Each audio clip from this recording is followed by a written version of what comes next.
Alors, ce n'est pas toute l'agriculture française. Vous savez, la France bénéficie tous les ans à peu près de 9 milliards d'euros d'argent européen. Chaque Européen, tous les ans, donne 120 euros à l'agriculture européenne. Donc, il y a des fonds qui vont vers l'agriculture française. Simplement, aujourd'hui, ces fonds vont essentiellement sur les céréales, qui vont bien, qui ne sont pas beaucoup solidaires des filières d'élevage. Et puis surtout, il faut sortir de ce cycle infernal où on finance des entreprises parce qu'elles veulent absolument exporter de la viande de mauvaise qualité en Chine, en Russie ou ailleurs.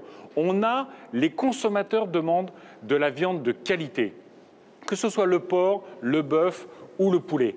On pourrait tout à fait, avec une partie de l'argent européen, financer, aider la restauration collective à acheter aux paysans locaux. Et donc, on aurait des filières qui feraient des produits de qualité, qui vendraient à des prix rémunérateurs pour les éleveurs, ce qui n'est pas le cas aujourd'hui, qui participeraient de la protection de l'environnement et qui fourniraient une alimentation de qualité dans les cantines comme dans l'ensemble de la restauration collective. Il faut aller vers une agriculture de qualité. Il faut arrêter de mettre des centaines de millions d'euros, au fond, sur des entreprises qui veulent être concurrentielles avec les Brésiliens pour exporter en Chine. Ce système est totalement fou.